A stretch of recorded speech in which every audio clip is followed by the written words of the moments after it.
ইতিমধ্যে দেখেছি যে কিছু কেন্দ্রে যেখানে শাপলাকলি কিংবা 11 দলীয় জোটের প্রার্থীরা জয়লাভ করেছে, কেন্দ্রের ফলাফলটা প্রিজাইডিং অফিসারকে রিটার্নিং কর্মকর্তার কাছে পৌঁছতে দেওয়া হচ্ছে না।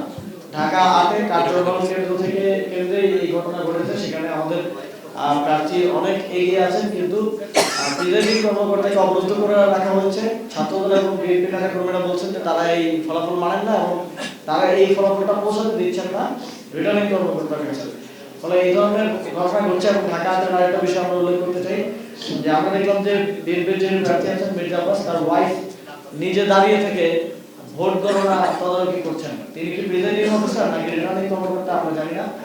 এখানে স্পষ্টভাবে ভোট কারচুপি এবং ভোট গণনায় ইঞ্জিনিয়ারিং এর একটা সম্ভাবনা আমরা দেখতে পাচ্ছি। তারা যখন দেখছে যে তারা পরাজিত হতে যাচ্ছে তখন তারা কোনো রাগঢাক না রেখে সশরীরে এসে ভোট কারচুপি করছেন, ভোট গণনায় ইঞ্জিনিয়ারিং করছেন। আমরা প্রশাসন, ইসি এবং রিটার্নিং কর্মকর্তাদেরকে আহ্বান জানাতে চাই তারা যেন এই ধরনের বিষয়ের ক্ষেত্রে দ্রুত শাস্তিমূলক ব্যবস্থা গ্রহণ করেন এবং এই ধরনের কোনো কিছু যাতে অ্যালাউ না করেন।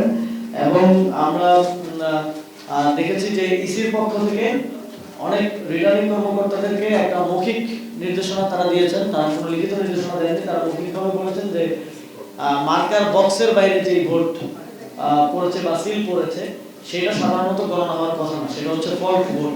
কিন্তু ইসি থেকে একটা মৌখিক নির্দেশনা গেছে যে মার্কার বক্সের বাইরে যে ভোট পড়েছে সেটাও ধান শীষের পক্ষে কাউন্ট করা হচ্ছে। ঢাকা 8 আসন, পঞ্চগড়ে 1 আসন সহ অনেকগুলো আসন থেকে এই ধরনের অভিযোগ এসেছে। ইসিকে অবশ্যই এই ধরনের কোনো নির্দেশনা দেওয়ার ক্ষেত্রে লিখিতভাবে নির্দেশনা দিতে হবে। তারা মৌখিক কোনো নির্দেশনা কোনো রিটার্নিং কর্মকর্তাকে দিতে পারেন না এবং তার ভিত্তিতে কোনো ফলাফল আসলে সেটা কিন্তু আমরা মেনে নিব না। যে আসনগুলোতে এই ধরনের অভিযোগ আসতেছে আমরা দুঃখজনকভাবে দেখছি যে ভোট গ্রহণ মোটামুটি সুষ্ঠু হলেও আমরা সেক্ষেত্রে ইসিকে এবং সরকারকে ধন্যবাদ জানালেও ভোট গণনার ক্ষেত্রে অনেক সূক্ষ্ম কারচুপির আশ্রয় গ্রহণ করা হচ্ছে।